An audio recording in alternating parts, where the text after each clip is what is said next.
नमस्कार, मैं हूँ राजीव और मेरे साथ जुड़ रहे हैं कमोडिटी बाज़ार के विश्लेषक अनुज गुप्ता। अनुज, बहुत स्वागत है आपका।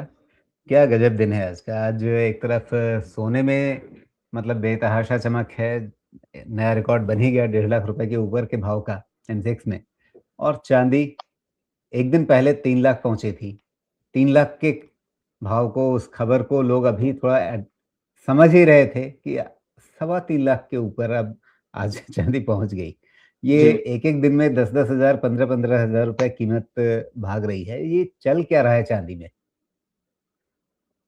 राजीव जी, गुड इवनिंग। देखिए, पहले से ही एंटीसिपेट लग रहा था कि जो भी जियोपॉलिटिकल कंसर्न्स हो रहे हैं या टैरिफ लग रहा है उसकी वजह से गोल्ड सिल्वर को सपोर्ट मिलेगा, तो वही सपोर्ट यहाँ पर आता हुआ दिखाई दिया है। और देखिए, कहीं न कहीं टैरिफ का इश्यू, जियोपॉलिटिकल कंसर्न्स बहुत बने हैं। अगर आप देखेंगे 1 जनवरी से लेकर अभी तक करीबन 20 दिन निकल चुके हैं और उन 20 दिनों में अगर आप देखेंगे तो रोज़ नया-नया टैरिफ या नए जियोपॉलिटिकल कंसर्न्स आते हुए दिखाई दिए हैं।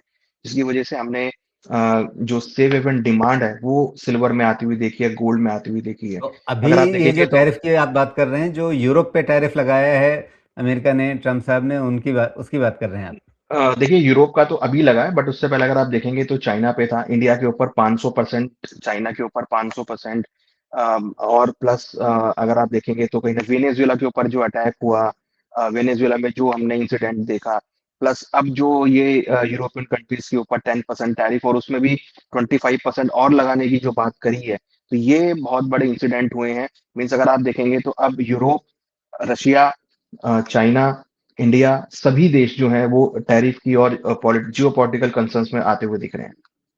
जी, तो ये मतलब आग पहले से लगी हुई थी। अभी यूरोप पे जो टैरिफ लगाने का काम किया है अमेरिका ने, उसने आग में घी का काम किया है। सो कहीं न कहीं हमने देखा कि जो सेंटीमेंट थे वो यहाँ पर पॉज़िटिव होते हुए दिखाई दिए, रिकवरी यहाँ पर आती हुई दिखाई दी है। प्लस यूरोप में जो हुआ इंसिडेंट उसने काफ़ी बड़ा एक आग में घी का काम किया, क्योंकि उसकी वज़ह से अगर आप देखेंगे तो जो नाटो था वो वहाँ पर चपेट में आता हुआ दिखाई दिया। यूरोप जो है कहीं न कहीं जो बचा हुआ था वो चपेट में आता हुआ दिखाई, तो उसकी वज़ह से हमने देखा कि मार्केट में एक अपसाइड मोमेंटम कंटिन्यू होता हुआ दिखाई दिया और रिकवरी यहाँ पर बनी है। और सबसे बड़ा इम्पैक्ट जो है वो जियोपॉलिटिकल कंसर्न से आया है। जी। लेकिन सबके मन में अभी एक ही सवाल है कि ये जो अभी देखते-देखते अभी वापस देखिए, बिल्कुल 1.5 लाख रुपए के आंकड़े पे इस समय सोने का भाव दिख रहा है। और साथ में ये हम चाँदी का भाव देख लें तो ये अभी लगभग सवा 3 लाख के ऊपर का भाव आज ऊपर कहाँ तक ये गया है, तो 3,28,000 के आस-पास तक ₹2 कंसेशन मान लीजिए उसमें। बस लगभग 3,28,000 रुपए का भाव दिख ही गया था आज एमसीएक्स पे। तो सबके मन में अभी एक ही सवाल है कि मतलब इतनी अनिश्चितता के बीच क्या कोई ऐसा स्तर है, कोई ऐसा लेवल है जिसके बारे में भरोसे के साथ कह सकें कि अब उसके पार जाना तो मुश्किल ही होगा? देखिए, लेवल्स के बारे में अभी बात करना ठीक नहीं है, क्योंकि जिस तरीके का मोमेंटम चल रहा है, रोज़ आप देख रहे हैं कि बहुत हाई वॉलेटाइल मार्केट हो गया है। रोज़ हम देख रहे हैं कि मार्केट 10 से लेकर 15,000 के बीच एवरेज मोमेंटम हो गया है। तो ऐसे में लेवल को आइडेंटिफ़ाई करना बहुत मुश्किल है, क्योंकि जिस तरीके का प्राइस मोमेंटम हो रहा है, वॉलेटिलिटी बहुत इंक्रीज़ हो गई है। तो ऐसे में अगर आप देखेंगे तो 15-15 हज़ार रुपए एक दिन में मूव होना, ये अपने आप में एक बहुत बड़ा एक बात है कि किस लेवल पे आदमी बाय करेगा, किस लेवल पे इन्वेस्टर सेल करेगा। तो ये मुझे लगता है कि थोड़ा-सा अभी क्वेश्चनेबल है। बट हाँ, आई एम श्योर कि ये जो वॉलेटिलिटी है ये आगे स्टेबल हो सकती है। Then we can say that कि भई ये लेवल इम्पोर्टेंट है। फिलहाल अगर आप देखेंगे तो साइकोलॉजिकली 3 लाख का जो लेवल है डाउन साइड में, वो एक काफ़ी अच्छा सपोर्ट बना लिया है, जो कि कहीं न कहीं ऑलमोस्ट 88 डॉलर के आसपास का सपोर्ट है। वहीं अगर हम रेजिस्टेंस की बात करें, तो मुझे लगता है कि साढ़े 3 लाख के आसपास, जो कि करीबन $100 के आसपास का रेजिस्टेंस बनेगा, वो अब लेवल है। तो मुझे लगता है कि 3 लाख से लेकर 3,50,000 ये लेवल रहेगा, जो कि $88 से लेकर $100 के बीच चाँदी में हो सकता है। जी। अब डॉलर में 100 का भाव, ये वैसे कहने को अब 4-5 डॉलर के बीच में रह गया है। यस। तो क्या मतलब ये अब सर्टेनिटी है कि ये सेंचुरी मार के ही दम लेगा या फिर नर्वस 90 भी हो सकता है? देखिए, मुझे लगता है कि सेंचुरी ज़रूर मारेगा ये, क्योंकि जिस तरीके के कंसर्न्स हैं वो मुझे लगता है कि एक बार हिट हो सकते हैं। हमें लगता है कि 98 और $100 के लेवल टेस्ट होंगे और डेफ़िनिटली एक साइकोलॉजिकल लेवल रहा है, और हमने ये भी देखा है कि सिल्वर ने हमेशा अपने साइकोलॉजिकल लेवल्स को हिट भी किया है।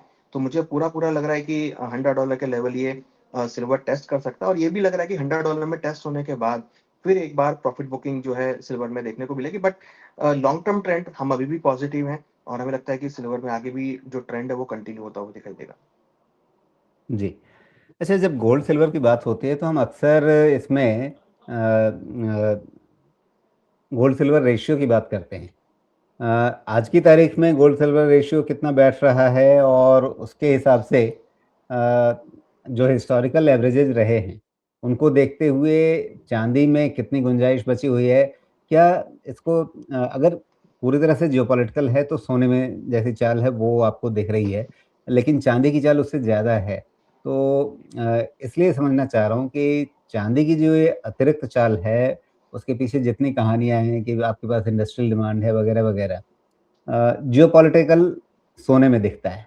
लेकिन चांदी में एक बात कही जा रही थी कि गोल्ड सिल्वर रेशियो जो है वो उसको वापस नॉर्मलाइज़ होने की तरफ बढ़ रहा है। इसके चलते एक कैचअप रैली बन रही है, साथ में इंडस्ट्रियल डिमांड दिख रहा है। तो ये सारे फैक्टर्स, सब चीज़ों को मिला कर के देखें, तो एक बैलेंस्ड व्यू क्या बनता है? कहीं पर भी जाकर के नज़र टिकती है, या अभी बस गंगा में बाढ़ आई हुई है, बस देखते रहो दूर से? देखिए, जो अगर आप देखेंगे गोल्ड सिल्वर रेशो अभी करीबन 49 के आसपास है। 2025 में ये गोल्ड सिल्वर रेशो करीबन 100 तक चला गया था। फिर वहाँ से करेक्शन आता हुआ दिखाई दिया, और बीच में हमने देखा था कि रेशो जो स्टेबल रहता है वो जनरली 70 से लेकर 80 के बीच में स्टेबल रहा, काफ़ी साल स्टेबल रहा। बट अब अगर हम देखें तो अभी 49 के आसपास है, क्योंकि यहाँ पे सिल्वर ने काफ़ी अच्छा मतलब रन अप क्या दिखाया है। एक एक्सट्रीम से, क्या ये रेशियो जो है वो एक एक्सट्रीम से जो ऊपर 100 तक चला गया था, उससे अब ये दूसरे एक्सट्रीम पे आ गया है 50 के पास? Yes, yes. देखिए ऑलमोस्ट 50% जो है करेक्ट हुआ है। यहाँ पर इम्पोर्टेंट क्या है, अगर आप 1 जनवरी से लेकर अभी तक भी आरओआई की बात करेंगे तो गोल्ड केवल 10% इंक्रीज़ हुआ है, जबकि सिल्वर करीबन 40% इंक्रीज़ हो गया है। तो वी कैन इमेजिन कि भाई किस तरीके का मोमेंटम हमने सिल्वर में आते हुए देखा, और किस तरीके का वोलेटिलिटी सिल्वर में रही होगी। देखिए silver as part of industrial metal, तो उसकी वज़ह से हमने सिल्वर में काफ़ी अच्छा रन-अप आते हुए देखा है। सिल्वर हालाँकि जो जो सेवेब एंड डिमांड है उसका भी पार्ट रहा है। गोल्ड को ट्रैक भी करता है, गोल्ड को फॉलो भी करता है, बट यहाँ पे जो इंडस्ट्रियल डिमांड का यूसेज है वो यहाँ पर इंक्रीज़ होता हुआ दिखाई दिया, जिसकी वज़ह से सिल्वर में रन-अप हमने ऑलमोस्ट 4 टाइम ज़्यादा गोल्ड के आते हुए देखा है। तो ये अभी के डेटा के अकॉर्डिंग लग रहा है कि पिछले 20 दिनों में चाँदी करीबन 40% बढ़ चुका है, और गोल्ड केवल 10% बढ़ा है। चाँदी कई बार होता है कि एक काफ़ी तेज़ चाल दिखाती है, बेहिसाब दिखाती है, और उसके बाद फिर जब गिरती है तो 10 साल, 12 साल, 15 साल इस तरह के लिए सो जाती है। आज की तारीख में भी क्या एक उस तरह का रिस्क लोगों के सामने है कि इतनी बेहिसाब तेज़ी देख कर के वो चाँदी में ट्रेड ले बैठें या निवेश करके बैठ जाएँ, और उसके बाद फिर उन्हें अगले 10 साल कोई पैसा बने ही नहीं? देखिए, ऐसा नहीं है क्योंकि अभी जो फंडामेंटल्स हैं वो बहुत डिफरेंट है पहले के मुकाबले। अगर आप देखेंगे तो सिल्वर में इंडस्ट्रियल डिमांड बहुत इंक्रीज़ हुई है, सिल्वर में डिमांड बहुत इंक्रीज़ हुई है। तो ऐसा लग नहीं रहा कि जो हिस्टोरिकली सिल्वर साइलेंट ज़ोन में चला गया था ऐसा कुछ होगा। वोलेटिलिटी यहाँ पर बनी रहेगी। ये हो सकता है कि प्राइस में आपको उठा-पटक बहुत देखने को मिले, बट जिस तरीके के फंडामेंटल चल रहे हैं और जिस तरीके के मार्केट्स मोमेंटम हो रहा है, लग रहा है कि इसमें आपको वोलेटिलिटी देखने को मिलेगी। और देखिए जनरली ये भी होता है कि जब किसी कमोडिटी का प्राइस बढ़ जाता है, तो उसके अंदर वोलेटिलिटी उतनी परसेंट बढ़ जाती है। तो अगर आप आज की बात करेंगे, तो आज अगर आप 1% की बात करेंगे, तो 3 से 4 हज़ार रुपए का पॉजिटिव अपसाइड मोमेंटम इसमें आम बात है। तो इतना मोमेंटम आपको यहाँ पर देखने को मिलेगा। तो ये कोई मुझे लगता है कि एक नॉर्मल चीज़ हो जाएगी आने वाले दिनों में, क्योंकि जैसे-जैसे इसकी अडैप्टेबिलिटी आएगी प्राइस की मार्केट में, वैसे-वैसे लोग इसके बिहेवियर को समझ पाएँगे और फिर ट्रेडिंग वहाँ पे कर सकते हैं। बट अभी क्या है, मार्केट थोड़ा-सा हाई वोलेटाइल है, चांसेस है कि करेक्शन भी आ सकता है, ऊपर भी जा सकता है, तो मुझे लगता है कि थोड़ा बच के इसमें ट्रेड करना चाहिए। जी। नहीं, तो आज की तारीख में 3.25 लाख की चाँदी पे क्या आप किसी को नया ट्रेड लेने की, चाहे शॉर्ट साइड या लॉन्ग साइड, मतलब खरीदना या बेचना, दोनों में से कोई भी आप ट्रेड लेने की सलाह दे रहे हैं, या अभी दूर बैठने की सलाह दे रहे हैं?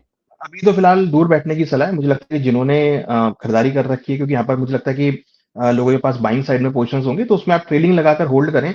ट्रेलिंग स्टॉप लॉस कटे तो एग्ज़िट कर लें, बट हाँ, अभी प्रॉफ़िट पे राइड्स हुँ। करने का टाइम है। इन लेवल पे पोज़ीशन लेना बहुत मुझे लगता है कि ज़रूरी हो तो ही पोज़ीशन लें, अदरवाइज़ थोड़ा वेट एंड वॉच ज़रूर करना चाहिए, क्योंकि जिस तरह का वॉलेटिलिटी है, तो आप ये मान के चलिए कि आपको 20 से 25 हज़ार रुपए अप्स एंड डाउन जो है मोमेंटम हो सकता है। तो अगर आप इतना रिस्क ले सकते हैं, तो क्योंकि यहाँ पे रिस्क डिफाइन आपको करना पड़ेगा कि भाई आप कितना मोमेंटम, और एवरेज मोमेंटम अभी करीबन 20,000 के आसपास का है। ये बताइए फिर, इस समय अगर किसी को भी कोई ट्रेड में है, आप नए ट्रेड लेने के लिए तो आप मना कर रहे हैं, लेकिन अगर कोई जी। ट्रेड में है, तो कहाँ पर जाकर के लोगों को प्रॉफ़िट बुकिंग के बारे में सोच लेना चाहिए? और देखिए प्रॉफिट बुकिंग रिस्क मैनेज करने के लिए क्या आज की तारीख में हर पिछले दिन का लो आप देखते रहें? ये मुझे लगता है कि वो तो आप खरीदारी तो ना करें बट ट्रेलिंग स्टॉप लॉस ज़रूर लगाएँ। 3 लाख के आसपास का आप सिल्वर में ट्रेलिंग स्टॉप लॉस लगा के रखें और 1,40,000 का जी, ट्रेलिंग स्टॉप लॉस गोल्ड में लगा के रखें। इन लेवल्स को अगर जी, मार्केट ब्रेक करे तो बाई की पोज़ीशन से एग्ज़िट कर लें। अदरवाइज़ आप जी, प्रॉफिट्स में राइड कर सकते हैं। तो मुझे लगता है कि ये स्ट्रैटेजी बनानी चाहिए। फिलहाल अभी खरीदारी ना करें क्योंकि बहुत सारे इवेंट्स हैं। बजट भी आने वाला है इंडिया का प्लस यूएस में भी क्लैरिटी अभी नहीं है किसी भी वॉर को लेके। तो वो क्लैरिटी आएगी then you can start positions तो आप वहाँ पे तब ले सकते हैं। फिलहाल तो मुझे लगता है कि ट्रेलिंग स्टॉप लॉस को लगाकर ही पोज़ीशन को होल्ड करना चाहिए। विदाउट स्टॉप लॉस के ट्रेड बिल्कुल नहीं करना चाहिए। जी, बिल्कुल। तो अब अंत में कोई डिस्क्लेमर, डिस्क्लोज़र जो आप अपनी ओर से देना चाहेंगे? देखिए यहाँ पे जो भी डिस्कस किया वो नॉलेज और अवेयरनेस के लिए कोई भी ट्रेड लेने से पहले फाइनेंशियल एडवाइजर ज़रूर डिस्कस करें और इसमें हमारी कोई पर्सनल पोज़ीशन नहीं है। जी, बहुत-बहुत धन्यवाद अनुज, आपने समय निकाला।